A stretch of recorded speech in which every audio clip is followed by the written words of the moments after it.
Jesús es nuestro capitán. Así es que si Jesús va en nuestra barca, aunque naufraguemos, pero siempre vamos a salir vencedores. Vamos a cantar nuestro canto tema. Invitamos a que nos dirija.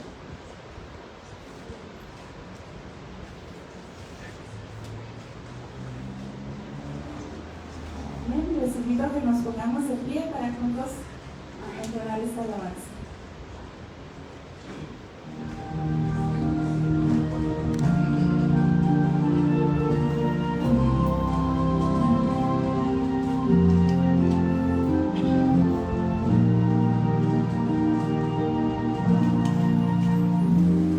La Biblia asegura que Jesús muy pronto en las nubes volverá. Prepárate, mi hermano, porque hoy más cerca estamos del hogar,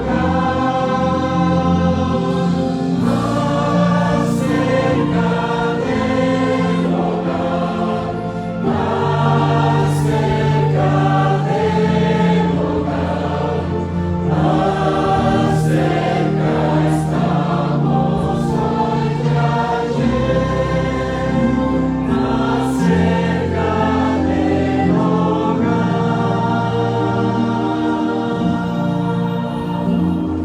La obra ya debemos terminar, pues muchos necesitan conocer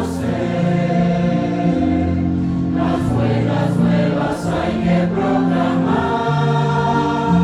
Más cerca estamos del hogar,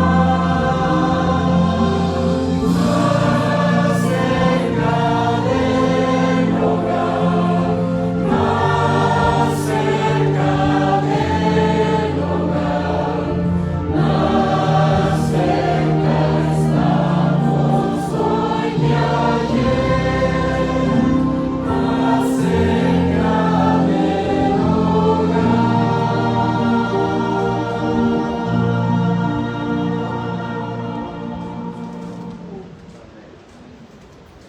Se pueden sentar.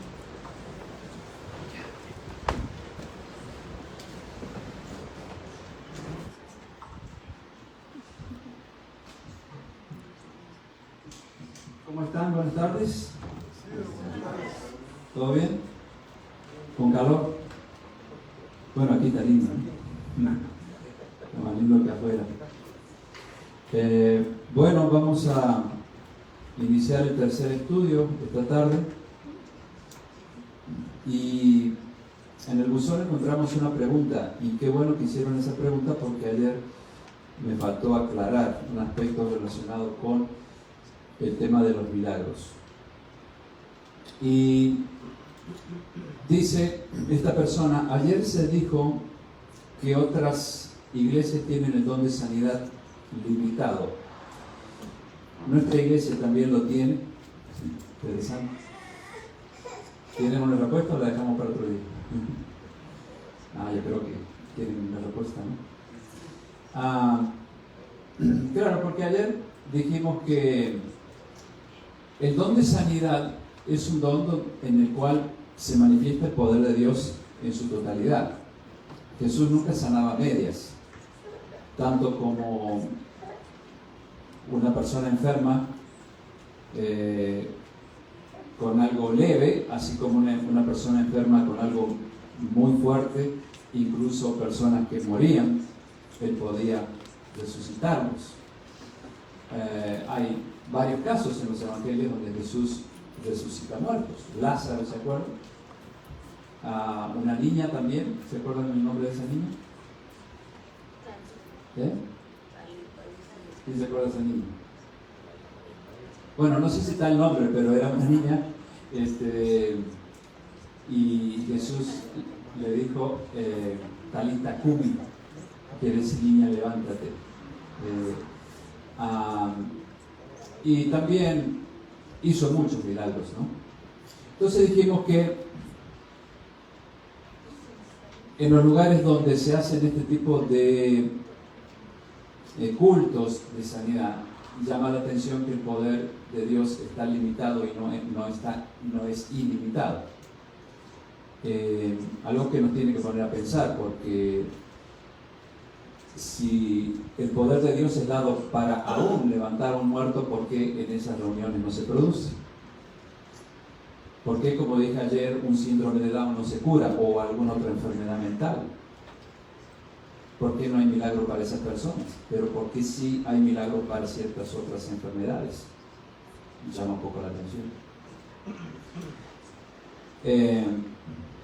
Ahora, dice aquí la pregunta, ¿nuestra iglesia también lo tiene? Es decir, al poder limitado. Debemos entender que el tiempo de los milagros de los cuales se relata la Biblia,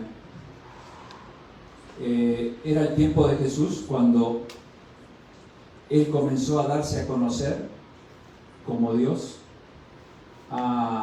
hecho hombre, pero con el poder de su Padre podía hacer esos grandes milagros, y eso atraía multitudes, porque nunca había visto algo tan extraordinario como eso. Luego los apóstoles, en el tiempo de la iglesia primitiva, cuando hubo el descenso de Pentecostés, lo que le llaman la lluvia temprana, el descenso del Espíritu Santo, hizo también que los apóstoles pudieran hacer milagros en cantidad, incluyendo resurrección de muertos.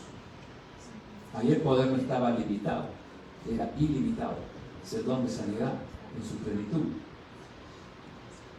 Pero ¿cuál era el objetivo de esos milagros? Hacer que los paganos o los no cristianos reconocieran al verdadero Dios, porque existía una sola iglesia en ese tiempo.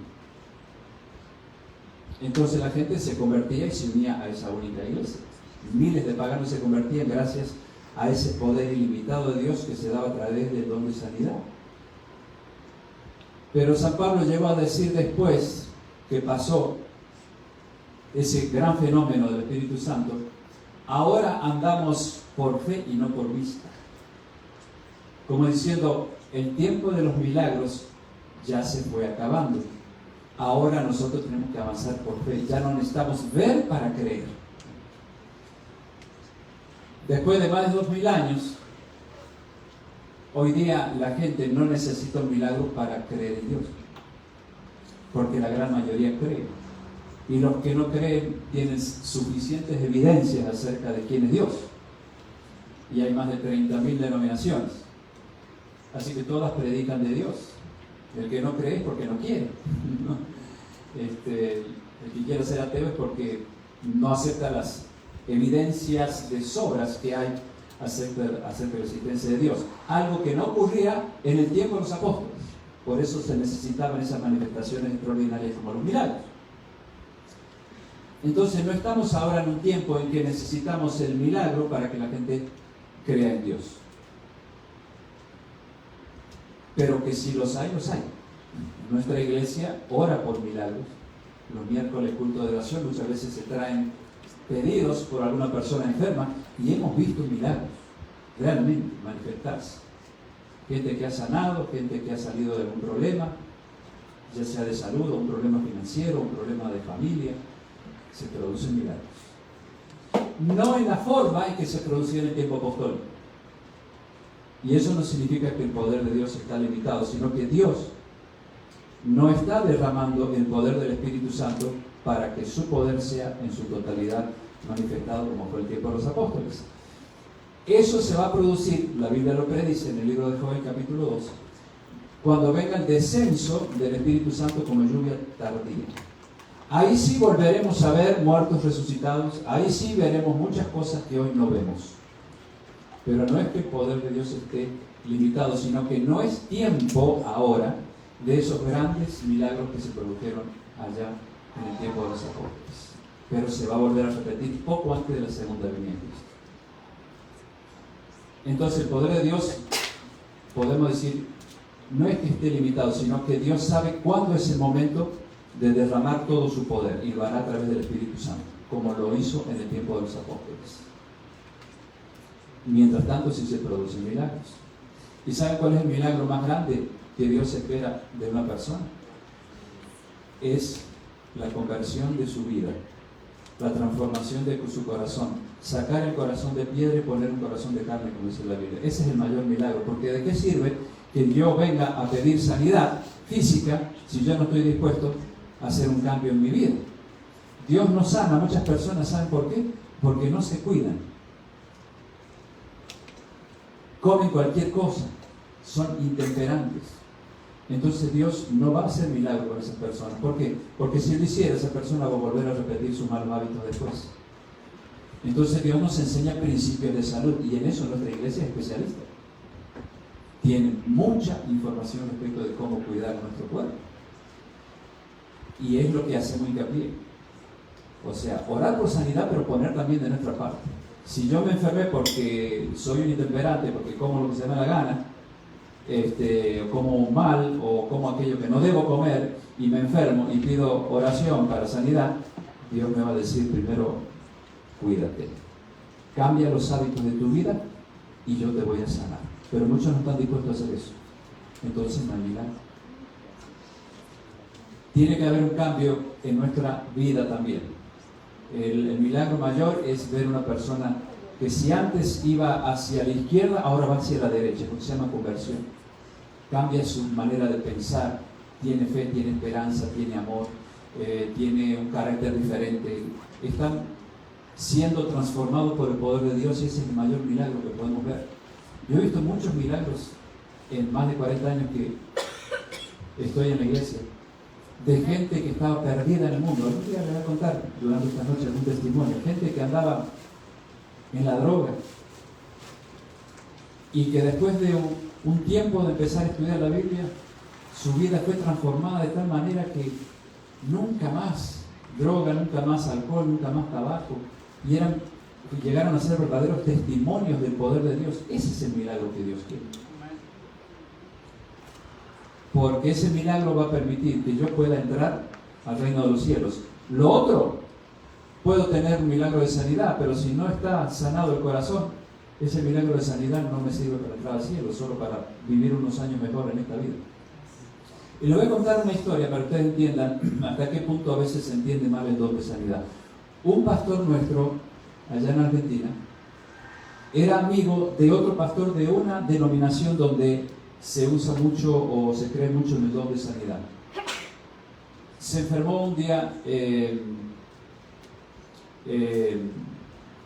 y entonces el pastor le dijo: mira, aquí nosotros tenemos en el noreste de Argentina un sanatorio Adventista del Plata. Hay muchísimos sanatorios, clínicas que la iglesia ha fundado en muchos lugares del mundo, porque creemos que también la sanidad se produce a través de la ciencia médica. Dios ha dado el don a muchas personas de estudiar el cuerpo humano con la finalidad de traer sanidad. Eso también es milagro. Nosotros queremos que el milagro es pum, tocar y sanar. No, el milagro también se produce a través de la ciencia. Para eso Dios da el don de sanidad. Yo admiro a los médicos, admiro a un cirujano, lo que hace. Eso es un don de Dios, hermano. Y Dios utiliza la sabiduría de esa persona para lograr sanidad. Pero estas personas no creen en eso, creen que hay que orar solamente y que Dios tiene la obligación de sanar. Cuidado. Entonces el pastor le dijo: pastor, si usted está enfermo, venga aquí. No. Dios es mi sanador, dijo él. Hay que tener fe y Dios me va a sanar. Un día se enferma la esposa de él. Oraron en la iglesia, hicieron de todo, y la señora seguía enferma. Y entonces, un día le dijo él, el pastor, a su mujer: ¿qué te parece si vamos al sanatorio de los adventistas? A ver qué pasa. Llegan allá y se encuentran con este pastor amigo nuestro. Pastores, quiero traer por aquí por el sanatorio. No, mi esposa está muy enferma. Pero no es que en su iglesia hay sanidad, no es que ustedes tienen fe. Sí, pastor, pero creo que hace falta la medicina también. Me alegro, pastor. No tenemos que rechazar esos dones de Dios. Y la señora fue tratada en el sanatorio y se sanó. Entonces tenemos que tener cuidado de ir a los extremos, ¿no? Y de paso, Dios nunca va a responder una oración cuando se lo mandonea. Yo he escuchado, hermanos, de gente, líderes, pastores, que oran y dicen, desciende, sana, venga el poder del Espíritu, tú estás sana, te declaro sana. ¿Qué? ¿Quién soy yo para declarar? Primera de Juan 5:14 dice, yo quiero que leamos ese texto, anótenlo porque lo dice la Biblia, no lo digo yo. Primera de Juan 5:14. Miren, cómo se deben hacer nuestras oraciones. No solamente por sanidad, cualquier otro tipo de oraciones. Primera de Juan 5:14 dice, esta es la confianza que tenemos en Él, en Dios, ¿no? Que si pedimos alguna cosa, ¿cómo dice? Conforme a tu voluntad, Él nos oye. ¿Cuándo nos oye Dios? Cuando pedimos algo conforme a quién, a su voluntad. Así que no soy yo nadie para obligarlo a Dios o mandonearlo, decir desciende, toca, declaro y todo eso, porque no es bíblico. Aquí dice que hay que pedir conforme a su voluntad. Una oración por sanidad. Viene alguien aquí y dice, pastor, ore por mí que tengo un problema, me duele tal parte del cuerpo. Le voy a orar sin hacer ningún revuelo, ¿no? Ni de gritar, ni levantar las voces, ni poner música estridente, nada de eso. Tranquilo, porque el Espíritu Santo se manifiesta en forma pasible, dice la Biblia. Voy a tomar la persona, si la tenemos que ungir también lo vamos a hacer, el ungimiento es bíblico. Voy a orar y cuando termino la oración voy a hacer lo que me dice San Juan aquí. Señor, te pido que se haga tu voluntad sobre mi hermano o mi hermana que está enfermo. Yo no puedo decir, Señor, declaro a mi hermana sana. No, porque la Biblia me dice, el que declara es Dios y de acuerdo a su voluntad. Cuando Jesús estaba orando en el Getsemaní, le dijo al Padre, Padre, si es posible, pase de mí esta copa, la copa de la ira de Dios. ¿Y qué dijo Jesús después? Pero no se haga como yo quiero, sino como tú quieres. Ejemplo tenemos ahí de Jesús. Nunca debemos hablar a Dios como si habláramos a un ser humano. Tú tienes que hacer tal cosa. No, Dios es Dios y debe ser respetado. De repente puede ser que Dios diga, no voy a sanar a esa persona por la cual oraste, pero le voy a dar una bendición diferente. Le voy a dar más paciencia para que soporte el dolor, le voy a dar más sabiduría al médico que la trate para que le dé un tratamiento justo para su problema. Algo voy a hacer. Y no en el momento que nosotros esperamos, sino en el momento de Dios. San Pablo tenía un problema en su vista después que había caído del caballo cuando iba a perseguir a los cristianos. ¿Se acuerdan que se llamaba Saulo de Tarso? Entonces un militar loco que odiaba a los cristianos. Y después que se le apareció Jesús, los tumbó del caballo y le dijo, Saulo, Saulo, ¿por qué me persigues? Le dijo, ¿no? Porque Saulo perseguía a Cristo en el cuerpo de sus creyentes, ¿no? Es una forma de perseguir. Y Pablo miró y dice, Señor, ¿qué quieres que haga? No, se convirtió y Jesús le cambió el nombre, dijo, te llamarás San Pablo ahora. De perseguidor a ser un profeta de Dios. Escribió 14 cartas del Nuevo Testamento. La mayor parte del Nuevo Testamento fue escrito por un ex asesino de cristianos. Tremendo. Y el libro más extenso del Antiguo Testamento, que tiene 150 capítulos, que es los Salmos, fue escrito por un ex asesino y adúltero llamado David. Ahí se demuestra el poder transformador de Dios y el verdadero milagro que Él quiere que experimentemos, el cambio de un corazón corrompido en un corazón nuevo. Esos son los profetas, sacados de la cantera del mundo, transformados por el poder de Dios. Y San Pablo le quedó un problema en la vista, parece que fue de esa vez que Jesús lo encegueció con su aparición. Y dice allí en la carta a los Corintios, yo he rogado 3 veces que Jesús me sane. ¿Sabe qué le dijo Jesús? Bástate mi gracia. ¿Cómo? ¿No tenía fe Pablo entonces? No, sí tenía fe, pero él sabía que debía hacerse la voluntad de Dios y no la voluntad de él. Ahí tenemos un hombre que tenía un problema de salud, consagrado y profeta de Dios, sin embargo, Dios le dijo, no te voy a sanar. Y no lo sanó. Entonces, debemos entender bien este tema de la sanidad para no caer en un grave error. Siempre que se ora debe ser, Señor, que se haga tu voluntad. De paso, ustedes habrán notado que se crea un ambiente especial de sugestión en esos lugares, ¿no? Y yo a veces les digo a ellos, y con respeto y con amor, pues yo soy amigo de pastores, de otras iglesias, de hermanos católicos. He estado estudiando con un grupo de su propia iglesia católica en Grand Junction durante 3 años, allí en la misma iglesia. Conocí a sacerdotes. ¿Cuál es el problema? Hasta un sacerdote participó del estudio que yo estaba dirigiendo una noche ahí con ellos.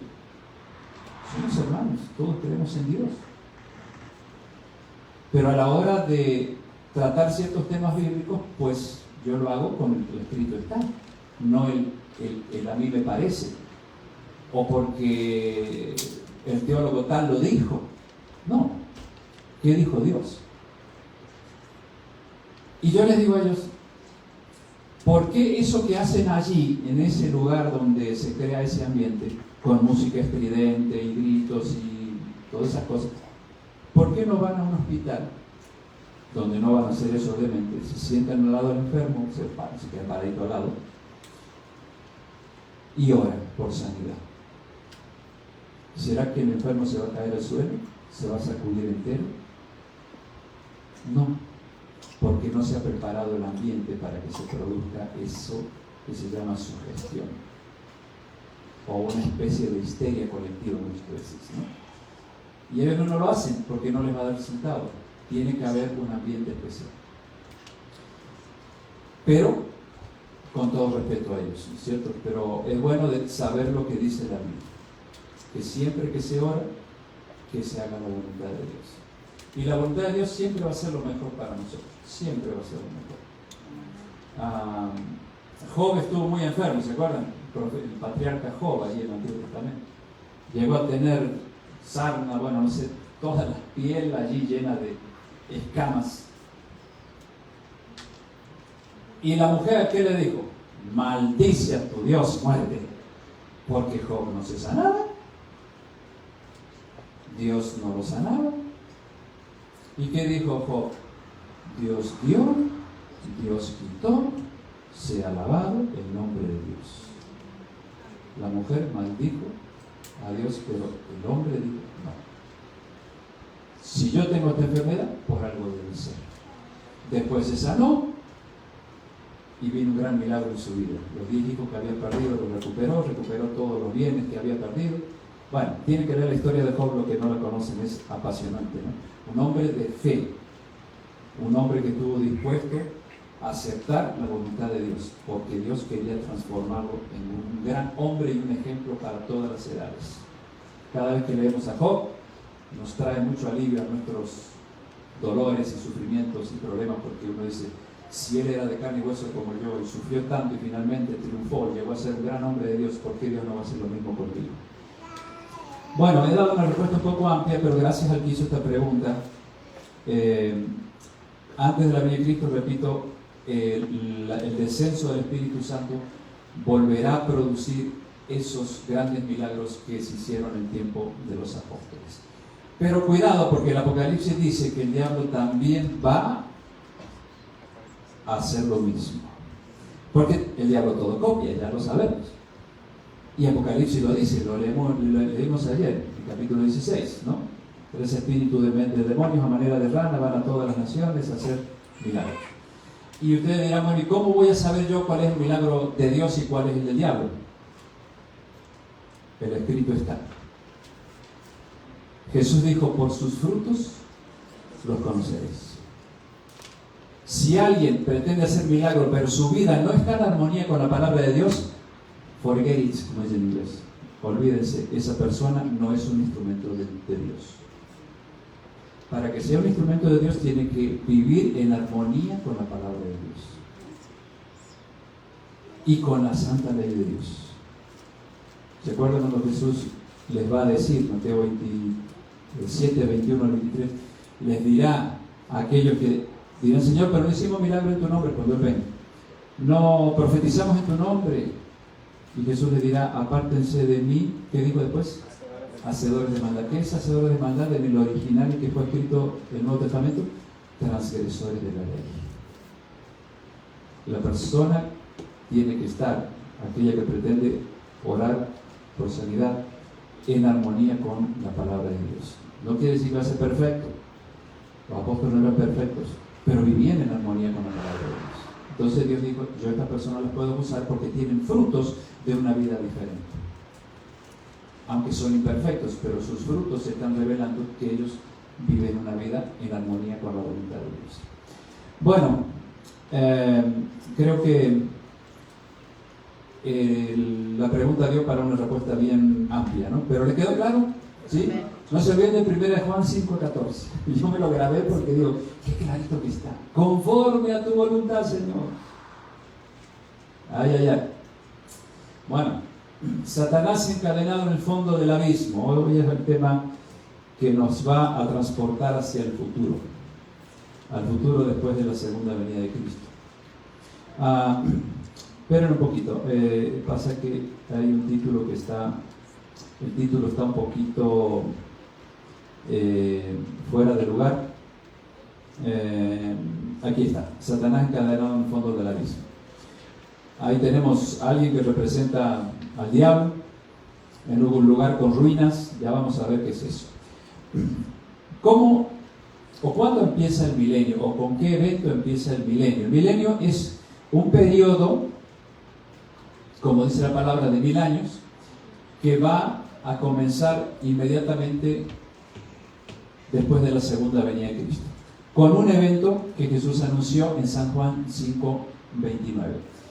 No os maravilléis de esto, porque vendrá hora cuando todos los que están en los sepulcros oirán su voz, y los que hicieron lo bueno saldrán a resurrección de vida eterna, mas los que hicieron lo malo a resurrección de condenación. Aquí Jesús dice que cuando Él venga va a haber una resurrección, pero Él no dice si estas dos resurrecciones son juntas o si hay un tiempo entre una y la otra.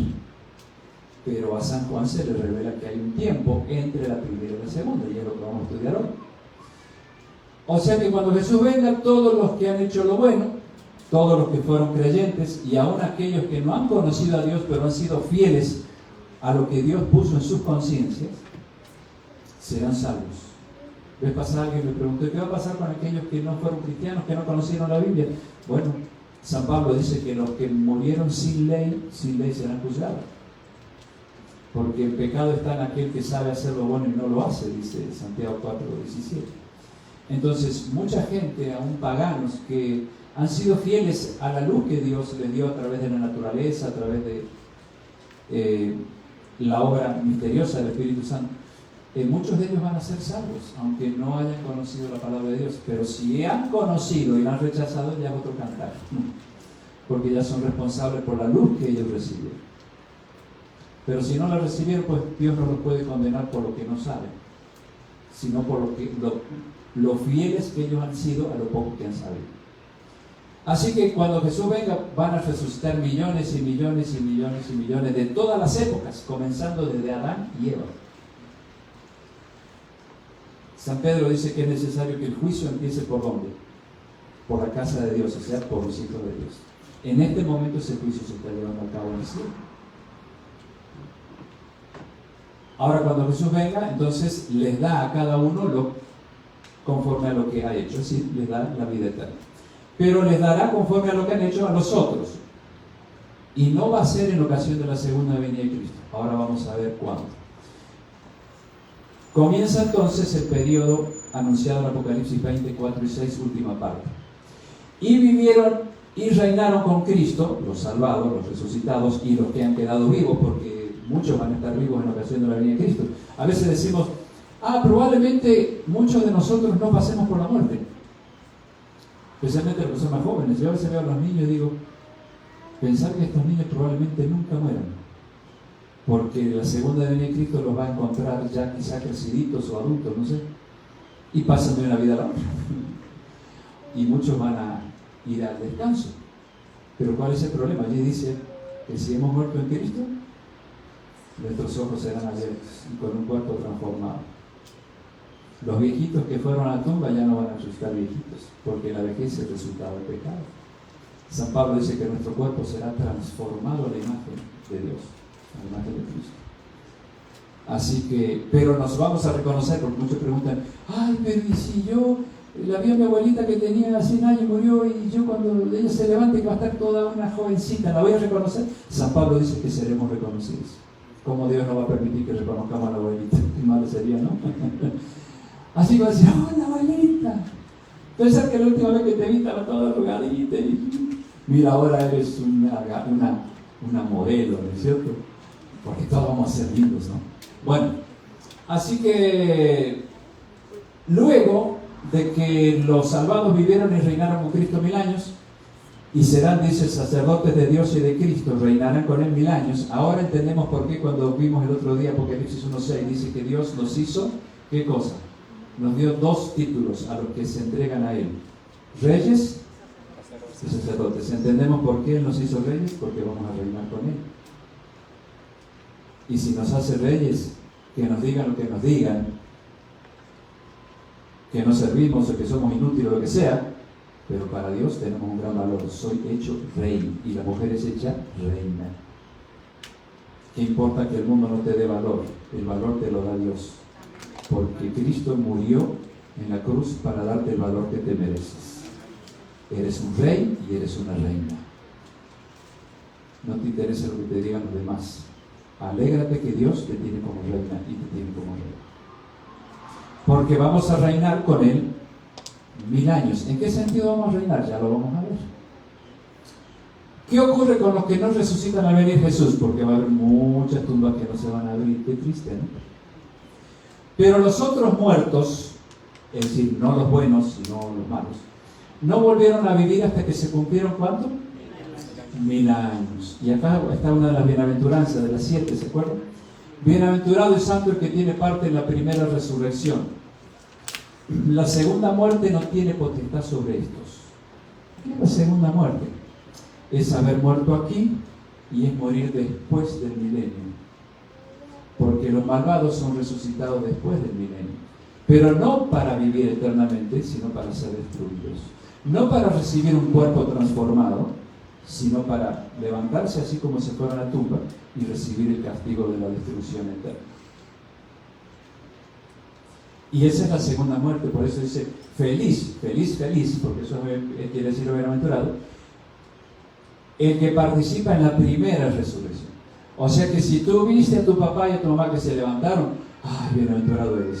Bienaventurado los que se levantaron, porque ellos van derecho a la vida eterna, no vuelven a morir nunca más. Una sola muerte murieron. Pero el que muere 2 es triste, porque mueren para siempre. Y dice, algunos pueden preguntar, bueno, ¿por qué si el Apocalipsis fue escrito en símbolos, por qué los 1000 años no son simbólicos y por qué son literales? Buena pregunta, ¿no? ¿Quién tiene la respuesta? El profeta Isaías. Porque no estamos interpretando la Biblia como se nos antoja, sino a la luz de ella misma. Y dice Isaías, que al profeta Isaías se le llama el Apocalipsis del Antiguo Testamento. ¿Por qué? Porque complementa muchas cosas del Apocalipsis. Es un libro profético. Y dice él de los muertos, malvados, o no creyentes, o que le dieron la espalda a Dios, serán amontonados como se amontona a los encarcelados en mazmorra, y en prisión quedarán encerrados. ¿Cuál es la prisión? La tierra. Y serán castigados después de ¿qué dice? De muchos días. Dios no le dijo a Isaías, después de 1000 años van a ser castigados. Le dijo de muchos días. Pero a San Juan se le dijo, esos muchos días de Isaías son, ¿cuánto? 1000 años. Por eso los 1000 años tenemos que interpretarlo como literales y no simbólicos. ¿Queda claro? 1000 años literales porque son días. Y un día profético es un año. Y ahí está, Isaías 24, 22.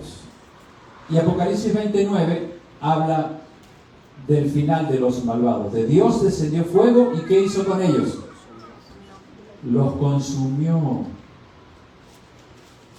Pero muchos dicen, los mandó a un infierno eterno.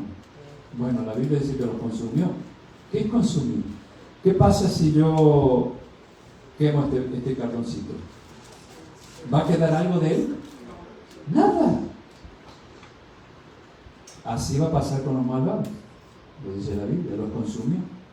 Lo mejor que puede hacer Dios con aquellos que no merecen la eternidad porque no se prepararon para vivir en el cielo es hacer como si nunca hubieran sido. Eso dice el libro de Abdías, versículo 16, ¿no? Hacer como si nunca hubieran sido, o sea, quitarles la existencia para siempre. ¿Qué ocurrirá durante el milenio? Bueno, va a haber actividad en el cielo. Vi tronos y se sentaron sobre ellos los que recibieron la facultad de juzgar. ¿Quiénes van a juzgar? Y vamos a ver en qué sentido. San Pablo lo dice, 1 Corintios 6. ¿O no sabéis que los santos han de juzgar al mundo? Los santos son los hijos de Dios, cristianos, ¿no? ¿O no sabéis que hemos de juzgar a los ángeles? Este juicio no afecta a los justos, ya que ellos fueron juzgados antes de la segunda venida de Cristo. En este juicio, en el cielo, se juzga a los impíos, o los malvados, que participarán de la segunda resurrección, al diablo y a sus ángeles, y se determina entonces el castigo que merece. Ahora, el juicio lo hace Cristo, ¿no es cierto? Nosotros participamos, les voy a explicar un poquito esto, de un juicio que se llama juicio de comprobación. Es decir, nosotros no somos jueces. Vamos a juzgar con Cristo en el sentido de que en la Biblia se habla de que hay diferentes tipos de libros en el cielo donde se registran nuestras acciones. Está el libro de la vida, el libro de la muerte, el libro de las memorias, y hay un montón de otros libros donde se registran los buenos actos, las acciones, nuestras intenciones, todo está minuciosamente escrito allí al lado de cada nombre que los ángeles escriben. Porque ¿usted cree que los ángeles están solo para protegernos? No, suben y bajan continuamente llevando informes a Dios respecto de nosotros y de lo que pasa en el mundo. Y ellos escriben todo lo que hacemos y lo que no hacemos. Si hemos tenido una vida totalmente perdida en el pecado, todo eso está anotado, pero también ¿sabe qué está anotado? Cuando yo me he arrepentido y Dios me ha dado un nuevo corazón. Entonces Dios dice, ya no me interesa todo ese registro malo. Ahora hay un registro diferente en el libro de la vida, ya no en el libro de la muerte, donde están registrados los que se han arrepentido. Así que no tengamos miedo del juicio. Tengamos miedo si es que no tenemos interés en vivir como Dios manda, ahí sí tenemos que tener miedo. Y entonces, los salvados durante 1000 años, allá en el cielo, en la Nueva Jerusalén, esa ciudad maravillosa, de la cual habla San Juan en Apocalipsis 21 y 22, léanlo si no lo han leído, es algo asombroso, algo que nuestra imaginación no alcanza a entender esa belleza que tiene esa gran ciudad, ¿no? Los salvados tendrán derecho, al abrirse esos libros, en capítulo 7 de Daniel dice, y los libros se abrieron, dice, el juez se sentó y los libros se fueron abiertos. Bueno, ¿qué muestran esos libros? Lo que mencioné recién. Y alguno de ustedes dirá, ay, no está mi hermano aquí en el cielo. Yo quisiera saber por qué, porque siempre fue una buena persona, no hizo mal a nadie, hasta incluso venía a la iglesia, hasta se bautizó, pero yo quiero saber por qué no está aquí. Y el ángel dice, vamos a ver qué dice el libro, donde está registrado las acciones de él. Y entonces yo voy y miro, o la persona que quiere saber va y mira, y está el nombre de él.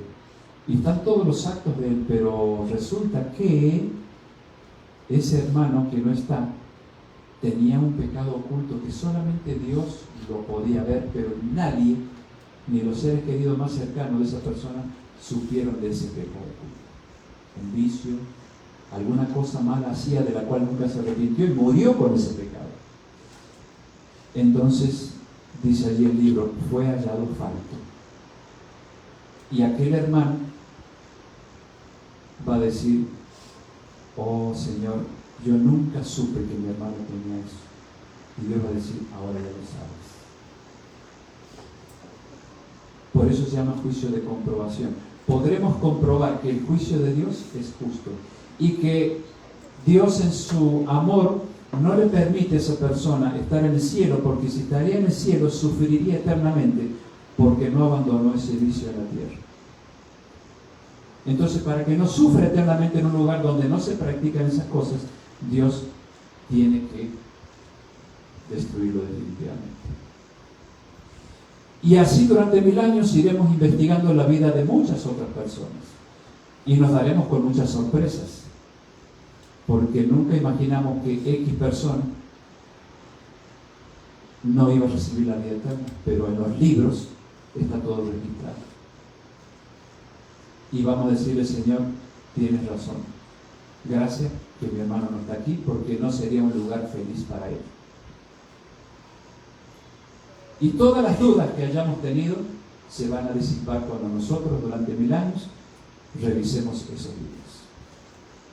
Qué caballero que es Dios, ¿no? Porque Dios podría decir: miren, confíen en mí, no necesitan comprobar nada, yo lo que hago es justo. Sin embargo, Él se toma el trabajo y lo está haciendo cada día de hacer escribir todo allí para que nadie nunca tenga la mínima duda de la justicia divina. Los ángeles malvados y Satanás también. Allí podremos entender por qué este ángel tan poderoso, tan sabio, se le ocurrió empezar a tener envidia de Dios en el cielo, de Cristo. Es un misterio. En los libros se registran. Se registran también las infinidad de oportunidades que Dios le dio para que se arrepintiera. La gran misericordia que Dios tuvo con Lucifer en el cielo y con los ángeles que engañó a él. Todo eso está registrado. Y entonces nuestro amor por Dios va a crecer más, porque va a decir: Señor, qué paciencia que le tuviste, cuánto amor. Bueno, ahí está registrado, hijo mío. Libros de comprobación, juicio de comprobación, gracias por ser libros. Ese es el trabajo que tendrán todos los salvados. Y fíjense que va a haber 3 sorpresas en el cielo. ¿Saben cuáles son las sorpresas? Primero, que estemos nosotros allá. Llegamos allá, llegué. Yo creo que bueno. Estoy aquí en el cielo. Y yo creo que va a ser una sorpresa sumamente hermosa.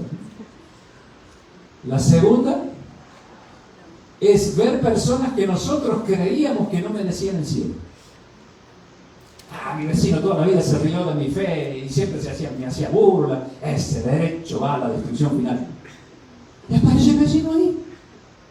¡Vecino! Yo lo daba por perdido. Y el vecino dice: ¿sabes, hijo? ¿Te acuerdas que yo me mudé a otro lugar? Tú no supiste más nada de mí. Pero un día yo agarré esas tantas revistas que tú me dabas y que yo a veces las tiraba. Un día pasé por una dificultad muy grande y le empecé a leer. Y Dios empezó a tocar mi corazón, empecé a sentir la iglesia, me bauticé y aquí está. ¡Qué sorpresa!, ¿no? Echa tu pan sobre las aguas que el día lo recogerá, dice sabio Salomón. Mi palabra no volverá a mí vacía, dice Isaías 55:11. Dios tira la semilla y va a producir cambios en la vida de muchas personas donde creíamos que no iba a producir ningún cambio. Por eso tenemos que sembrar y tener paciencia y amor por aquellos que nos rechazan, porque el Espíritu de Dios trabaja en ellos. Y la otra sorpresa va a ser que gente que pensábamos que las íbamos a encontrar en el cielo, no están. Pero ¿cómo? Si usted fue líder en la iglesia toda la vida, hizo tantas cosas y ayudó a los pobres, y no están. Y Dios dice: ¿quieres saber por qué no están? Vete al libro, ahí está todo registrado. Y ahí descubro cosas que nunca había visto de esa persona. 3 sorpresas. Bueno, ojalá que participemos todos de la primera, ¿no? También, de que estemos nosotros allá. Las vacaciones del diablo, así se le llama al tiempo del milenio. Dice Apocalipsis 21:3: vi a un ángel que descendía del cielo con la llave del abismo y una gran cadena en la mano. ¿Literal o simbólico? Simbólico. ¿Puede una cadena atar un espíritu? No. Bueno, entonces esto es simbólico. Y prendió al gran dragón, la serpiente antigua que se llama Diablo y Satanás, y lo ató por 1000 años. Y lo arrojó al abismo, que es la tierra. ¿Se acuerdan? En Génesis 1:1 dice que el Espíritu de Dios se movía sobre la faz del abismo, la tierra. Y lo encerró y puso sus sellos sobre él para que no engañase más a las naciones, hasta que fuesen cumplidos 1000 años. Después de esos 1000 años debe ser desatado por un poco de tiempo. ¿Puede un espíritu ser atado? No. ¿Qué es lo que lo ata a Satanás durante esos 1000 años? Después que Cristo se lleva a sus salvados allá al cielo. Porque no va a quedar nada. La tierra va a estar desolada y vacía, dice Jeremías capítulo 4. Ni animales va a haber, todo va a ser totalmente destruido. La tierra va a volver al estado desordenado, o mejor dicho, desadornado en que estuvo al principio antes de la creación. Y entonces, ¿qué es lo que lo ata a Satanás? El hecho de que no tiene trabajo. ¿Por qué no tiene trabajo? Pues no tiene a quien engañar. Cadáveres por todos lados. Mientras los salvados ya están gozando de la primera parte de la eternidad en el cielo. Y durante 1000 años, ahora sí que tiene tiempo para pensar. En este momento el diablo está muy activo. No tiene tiempo ni un segundo para pensar en el daño que ha estado haciendo durante tantos milenios. Porque está muy activo. Y como le está quedando poco tiempo, como leímos ayer, Apocalipsis 12:12, ay de los moradores de la tierra, porque el diablo ha descendido a vosotros con gran ira, sabiendo que le queda ¿qué? Poco tiempo. Entonces, a medida que el tiempo se va cortando, más activo está. Y ustedes se dan cuenta por cómo está el mundo. Los desastres naturales aumentan, la delincuencia aumenta, los asesinatos aumentan, las guerras aumentan, las pestes de todo tipo aumentan. Eso es el accionar del diablo. No es casualidad que el mundo está así. Es porque él está tirando las últimas patadas porque sabe que le queda poco tiempo. Así que, ¿qué va a tener él un minuto para reflexionar si está activo? Él y sus secuaces, que son millones de ángeles. Pero cuando llegue el milenio y Dios destruya a todos los malvados, ¿qué va a hacer el diablo? Ahora se pone a pensar. ¿Qué hace un niño cuando ustedes le hacen el time out? Como se después que hizo otra vez. ¿Qué hace el niño?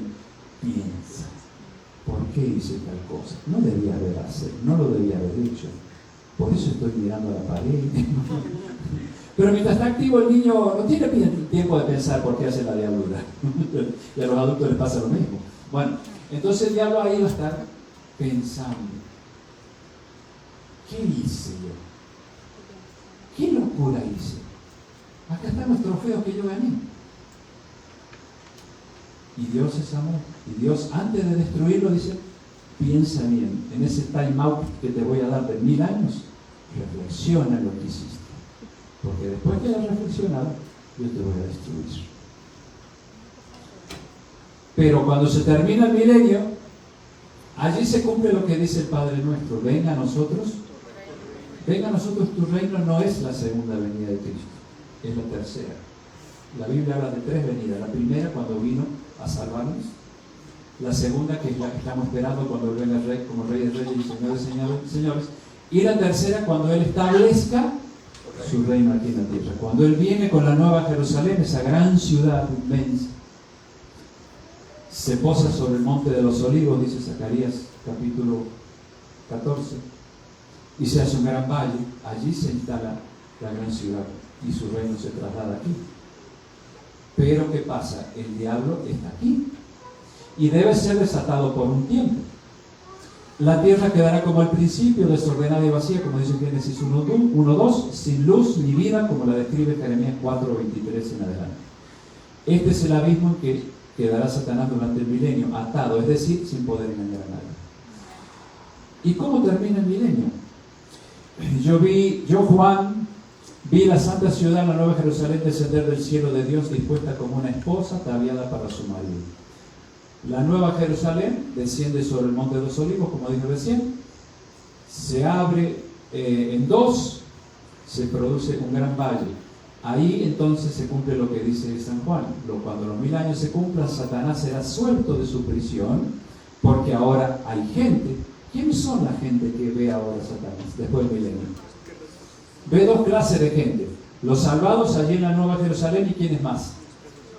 Los que resucitan después del milenio. ¿Queda claro?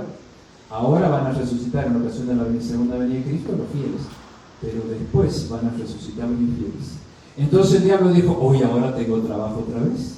¿Cuánta gente? Dice la Biblia que son, Apocalipsis lo dice, incontables como la arena del mar los que se levantan después del milenio. Así también son incontables como la arena del mar los salvados. Y entonces el diablo dice, ahora tengo trabajo. ¿Qué hace él? Bueno, dice, usa un par de símbolos, Gog y Magog, que eran dos reyes enemigos del pueblo de Israel del Antiguo Testamento. Aquí se usa como símbolo de estos malvados. Los reúne para una gran batalla. Sin duda que va a tomar un buen tiempo para armar esa batalla. Imagínense con tantos militares inteligentes y poderosos que ha habido a lo largo de la historia. Se va a valer de ellos para crear las armas más sofisticadas. ¿Para qué? Para decir, miren, allá están los hijos de Dios y ellos son pocos en comparación a nosotros. Otra de las tantas mentiras que va a decir. Y entonces van a querer ir hasta la Nueva Jerusalén. ¿A qué? A pretender destruir a los hijos de Dios. Y ahí dice, y subieron Satanás y los malvados sobre la anchura de la tierra, rodearon el campamento de los santos, la ciudad amada. ¿Y qué hizo Dios? Y de Dios descendió fuego del cielo y los mandó ¿a dónde? A ningún lado, los consumió. Los consumió. Uno se pone a pensar, si el diablo sabe que va a ser consumido, ¿para qué se va a gastar trabajando en la elaboración de planes bélicos con tanta gente allí? Pero así es el mal. ¿Cuántas veces nosotros hacemos algo malo y sabemos que es malo? Y lo hacemos. Si sabemos las consecuencias. Como el niño que dice, yo quiero tocar ahí. No vaya porque te va a dar una patada. En el estómago corriente. Ya ves, yo quiero ir ahí. No lo haga, güey. Pero papi, déjame, va a meterle. ¡Pum! Ahí empieza a llorar. Dice, papi, ay. Y te dije. Y los adultos hacemos lo mismo. ¿Cuántas veces decimos, no te vayas allá, que te va a ir mal, cuidado con esos amigos, no te juntes con esa gente? No hagas esto, no hagas aquello. Yo sé lo que hago. Después, ay, Diosito, estoy mal, que ore por mí. Somos así los seres humanos, no. Todos. Aprendemos los golpes. Pero Satanás, él no tiene ni una gota de arrepentimiento como lo tenemos nosotros, porque el Espíritu Santo está trabajando en nuestra mente, aunque hacemos cosas malas, nos convence, nos reprende, nos enseña. Pero este no tiene nada. Entonces el loco va allá hacia la Nueva Jerusalén con toda esa gente loca también, donde el Espíritu de Dios no trabaja, y entonces Dios los consume para siempre. Y con el fuego con el que consume a los malvados, a los demonios y al mismo Satanás y a los ángeles, purifica la superficie de la tierra, que habrá quedado en un estado caótico no solamente por la segunda venida de Cristo, sino por las 7 plagas del Apocalipsis que van a caer antes de la segunda venida de Cristo. Lean Apocalipsis 16, van a ver que cuando se describe las consecuencias de esas plagas son terribles. El mundo va a quedar hecho un caos. Por eso muchos dicen, no, el milenio va a ser aquí en la tierra. Yo no me quiero quedar acá, no sé ustedes, pero yo me quiero ir con Cristo. No, dice, va a ser aquí en la tierra, va a ser el nuevo orden mundial aquí en la tierra, 1000 años de paz. ¿Qué dijo Jesús en Mateo 24? Si les dicen a ustedes, hablando de él mismo, ¿no? Está aquí, no vayan. Está allá en el desierto, no vayan. Porque Jesús no viene a establecer su reino aquí en su segunda venida, sino en la tercera. ¿Quién es el que va a estar proclamando que el milenio va a ser aquí en la tierra? El falso Cristo, que va a ser producido ¿por quién? Por el mismo Satanás. O sea, Satanás va a imitar la segunda venida de Cristo. No como él va a venir, sino que se va a aparecer aquí en la tierra en todos lados. Y va a ser noticia mundial. Imagínense, pasa algo aquí, se enteran los chinos en 3 segundos a través del internet o de la televisión. Vino Cristo, decía la gente, 1000 años de paz, vino Cristo, y va a hacer milagros, y va a repetir cosas que Jesús dice aquí en el Evangelio, porque el diablo se sabe bien todo de memoria. Y dice, ahí está, estos locos que creen que se van a ir al cielo, están locos, pero mira, ahí está Cristo. Y Jesús dice que ese falso Cristo va a engañar a muchísima gente, porque en realidad es Satanás tomando la figura de Cristo. Por algo él dijo, como el relámpago que sale del oriente y se muestra hasta el occidente, así se verá la venida de Cristo. No es que va a aparecer aquí en la tierra, Él viene del cielo. Pero cuidado, porque Jesús dijo que aún los escogidos pueden ser engañados. Ojo. Así que el milenio va a ser allá. Ah, qué lindo ahora. Cielos nuevos y tierra nueva. San Pedro dice, nosotros esperamos según sus promesas cielos nuevos y tierra nueva en los cuales mora, ¿qué cosa? La justicia. ¿Hay justicia en este mundo ahora? En ningún lado. Podemos decir que hay un país donde hay un presidente, un gobierno que es justo, que por fin hay paz y hay tranquilidad y hay prosperidad y nadie pasa necesidad. ¿Hay algún país así? Díganme dónde, así vamos para allá. En todos los países hay problemas y cada vez peor. No hay paz ni seguridad. San Pablo dice, 1 Tesalonicenses capítulo 5, dice, cuando digan paz y seguridad, ¿qué dijo él? Es una profecía. Vendrá destrucción repentina sobre ellos. Así que cuando alguien les proclame que con garantía total de que va a haber paz y seguridad en esta tierra, no. La destrucción vendrá. Porque la paz y la seguridad únicamente se logra haciendo lo que Dios manda y respetando sus 10 mandamientos. Eso es la justicia. ¿En este mundo se respetan los 10 mandamientos? Con el aborto, ¿se respetan los mandamientos? No matarás. Pero hoy día, en muchos lugares es legal. Alguien le preguntó la vez pasada a una señora que estaba a favor del aborto, ¿y usted por qué está a favor? Y no, porque ese niño no tiene por qué sufrir, y parecían argumentos muy convincentes. Y esta persona le preguntó, si usted dejara que ese niño naciera y creciera hasta los 15 años, ¿usted a los 15 años lo mataría? No. ¿Y por qué lo mata de bebé? Es que no me había hecho esa pregunta. No me la había hecho. Interesante. No lo mataría en vida cuando tiene 15 años, pero lo mata en vida estando dentro del vientre. Exige una explicación, ¿no? Tremendo. Ambas cosas serían asesinato, porque si la mamá lo mata a los 15 es asesinato y va a la cárcel, pero si lo mata dentro del vientre no va a la cárcel. ¿Es justicia eso? Así está el mundo. Alguno dijo, la vez pasada alguien me dijo, está peor que Sodoma y Gomorra. Ni qué hablar de que los niños ya se lo está educando en la escuela con libros, donde se les enseña a elegir su propio sexo. Si quieren ser nenas, que sean nenas. Si la nena quiere ser varón, que lo que sea varón. Y andan protestando muchos cristianos en esos lugares. Estamos peor que Sodoma y Gomorra, porque en aquel tiempo eran bárbaros, no paganos. Nosotros tenemos mucha formación cristiana, y a pesar de eso, la gente hace locuras. Y oí una gran voz del cielo que decía, he aquí el tabernáculo de Dios con los hombres, la nueva Jerusalén. Y Él morará con ellos, y ellos serán su pueblo, y Dios mismo estará con ellos como su Dios. Enjugará Dios, o secará Dios, toda lágrima de los ojos de ellos, y ya no habrá más llanto, ni clamor, ni dolor, porque las primeras cosas que pasaron. No sé si ustedes anhelan vivir en un mundo así, o están cómodos en este mundo.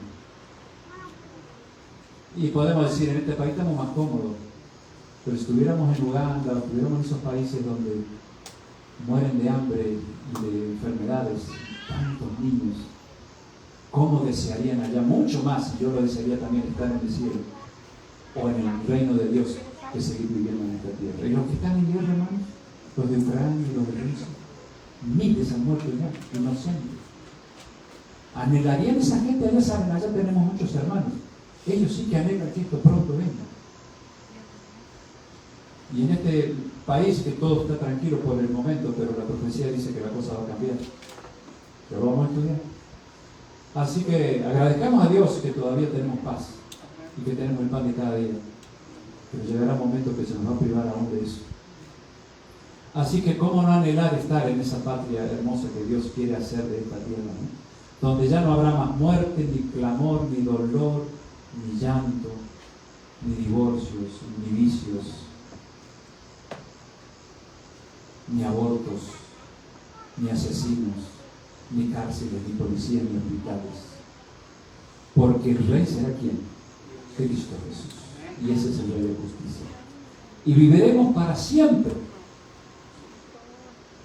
en ese lugar, pero luego que Dios haga de la tierra un nuevo paraíso, Saldremos todos de esa enorme ciudad hermosa de calles de oro transparente, dice Apocalipsis, a vivir en diferentes lugares de ese gran paraíso que será convertido en la tierra. El mar, dice San Juan, ya no existirá más, porque el mar, los grandes océanos, son un recuerdo de que un día Dios tuvo que derramar las aguas que había en el cielo en forma de diluvio aquí en la tierra. Cuando ustedes ven el océano Atlántico, el Pacífico, sí es majestuoso, pero es un triste recuerdo del pecado del ser humano, porque esas aguas deberían estar en el cielo y no aquí en la tierra, protegiéndonos de los rayos solares y teniendo un clima parejo en toda la tierra. Pero cuando Dios rompió eso, entonces vino el verano, el invierno, el otoño y la primavera. Estamos desprotegidos. Entonces, en la tierra nueva ya no va a haber grandes océanos, va a haber mares, lagos, ríos, obviamente, pero no grandes océanos. Entonces va a haber abundante lugar para que todos los hijos de Dios, que serán millones y millones de todas las épocas, puedan tener su casita en el campo, sin temor a que venga la peste y le destruya la siembra, porque no va a haber peste, ni va a haber pedradas, ni nieve. Y lo que se va a cosechar, ay hermano, nada que ver con las frutitas que vemos ahora. Y los sabores que tendrán esa fruta y esas verduras. Nadie va a matar para comer porque todos seremos vegetarianos. Los leones comerán paja como el buey, dice el profeta Isaías. Los animales recuperarán el instinto que tenían antes, no de irse a comer a otros, porque eso es el instinto que vino a ellos por causa del pecado. Dice Isaías que los niños podrán pastorear a un animal salvaje. Podrán estar acostados con un león allí, tocándole los hociquitos y las orejitas, sin que les haga daño. Dice Isaías que también el niño podrá meter la mano dentro de la cueva de la víbora. ¿Harían eso hoy día? ¡Uy! Yo ni loco. Pero en el reino de Dios las serpientes no van a hacer daño, porque no existirá el instinto que el pecado puesto en los animales. Va a ser tan hermoso que no hay palabras para describir esa maravilla. Ahora, ¿cuánto cuesta prepararnos para ese lugar? ¿Saben cuánto cuesta? Dios le dijo allí al rey David o a Salomón, dijo: dame, hijo mío, tu corazón, y miren tus ojos por mí. Eso es todo lo que Dios pide. Dame el corazón. No me dice sacrifícate, haz penitencias, híncate 3 horas por día. Dios no le dice eso. Él dijo: obediencia quiero y no sacrificio. El sacrificio ya lo hizo Jesús en la cruz. Lo único que quiere Él de nosotros es obediencia. Ay, Señor, pero no te puedo obedecer porque este mundo está tan lleno de maldad. No importa. Yo te doy el poder para vencer. Hubo hombres que vivieron rodeados de cosas peores en el pasado. ¿Se acuerdan de Enoch? Que Dios se lo llevó al cielo. Vivió en un ambiente, Enoch, pero súper contaminado de pecado. Sin embargo, dice que él caminó con Dios. ¿Durante cuántos años? 300 años. Si él pudo ser fiel en un ambiente así corrupto como era antes, ¿por qué nosotros no podemos ser fieles ahora? Necesitamos entregarle el corazón a Dios. ¿Cuántos quisieran ir con Cristo allá al milenio en el cielo? ¿Cuántos quisieran decirle: Señor, dame el poder para vencer y ser parte de los salvados? Y si aún tengo que morir, que sea parte de los resucitados cuando Jesús venga. ¿Cuántos quisieran pedir eso? Yo también, todos los días le pido: Señor, ten misericordia de mí, quiero estar allá.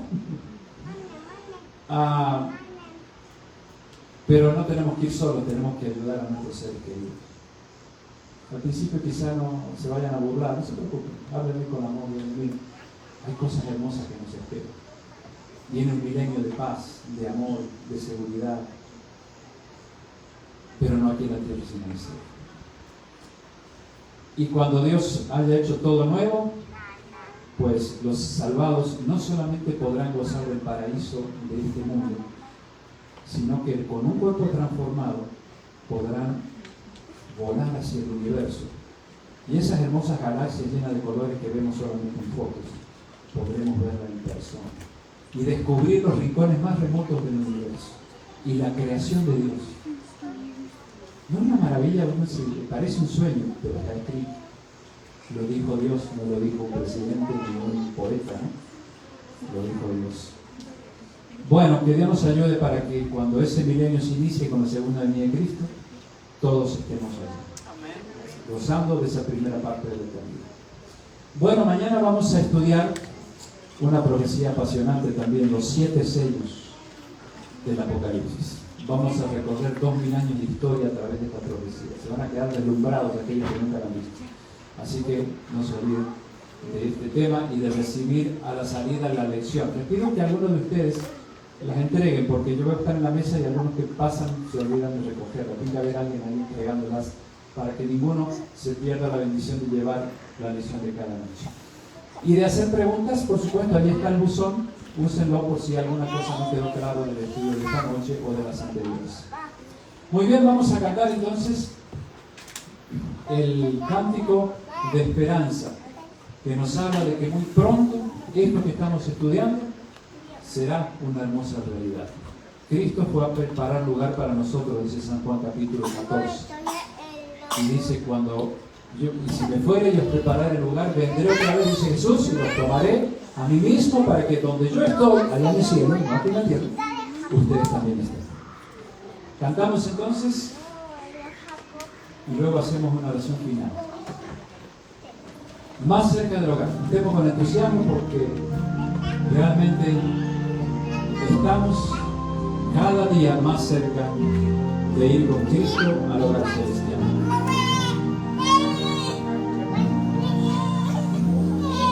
La Biblia asegura que Jesús muy pronto en las nubes volverá. Prepárate, mi hermano, porque hoy más cerca estamos del hogar. Más cerca del hogar. Más cerca del hogar. Más cerca estamos hoy que ayer. Más cerca del hogar.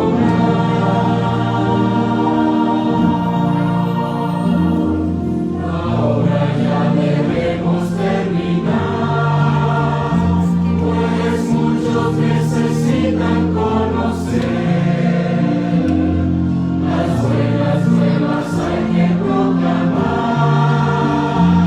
Más cerca estamos del hogar. Más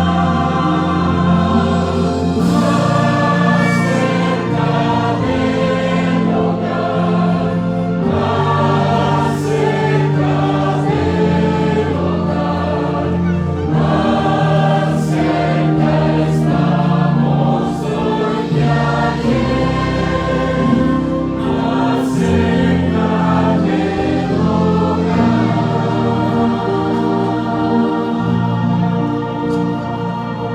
Amén. Antes de orar quisiera hacer algo diferente. Si alguno de ustedes siente en su corazón el deseo de renovar su vida espiritual con Dios, o quiere entregar hoy su corazón a Dios y decirle, Señor, yo no me quiero perder ese hermoso futuro que nos espera. Yo no quisiera ser parte de los que se queden aquí en la tierra. Yo quisiera estar en el cielo.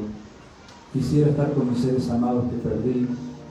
Quisiera estar en la presencia de Cristo, que va a ser lo más bello que vamos a ver. Entonces, yo quiero pedirle a esa persona que se adelante. Quisiera tener una oración especial. Venga aquí adelante, como en familia, porque somos una linda familia. Entre visitas, hermanos, amigos, todos somos una familia. Y quieren decirle al Señor esta noche, mi corazón está roto, yo anduve por malos caminos, yo quisiera una vida nueva, quiero que Cristo transforme mi corazón. Ya quiero vivir desde ahora una vida diferente para que esa vida luego se extienda por toda la eternidad. Qué lindo. No tengan miedo, si alguien más quiere adelantarse, yo quiero orar por ustedes, porque el Señor quiere bendecirnos dándonos un nuevo corazón, y Él ha prometido que lo va a hacer, si tan solo nosotros se lo pedimos. Lo que nosotros no podemos hacer, Él lo hace.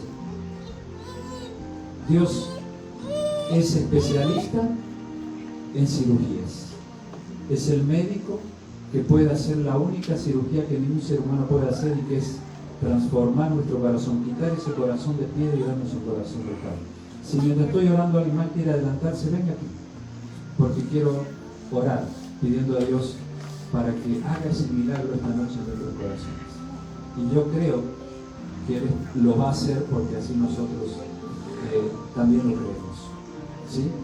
Oremos.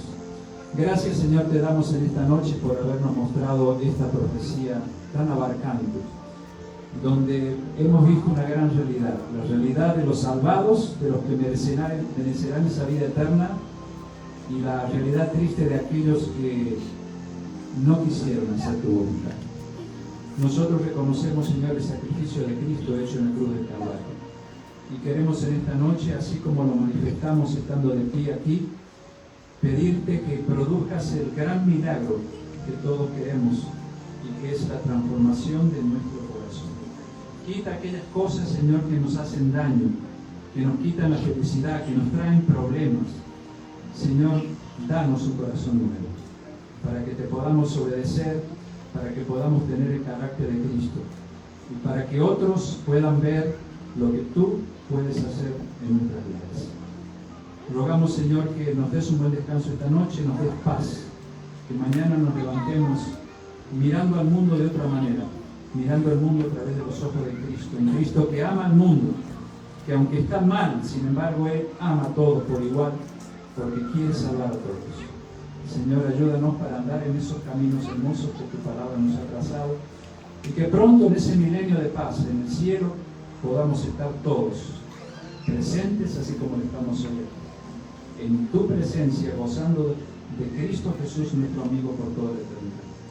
Te lo agradecemos y lo pedimos en el nombre de Jesús, nuestro Salvador. Amén. Que Dios me los bendiga, que les dé un buen descanso. Nos vemos mañana.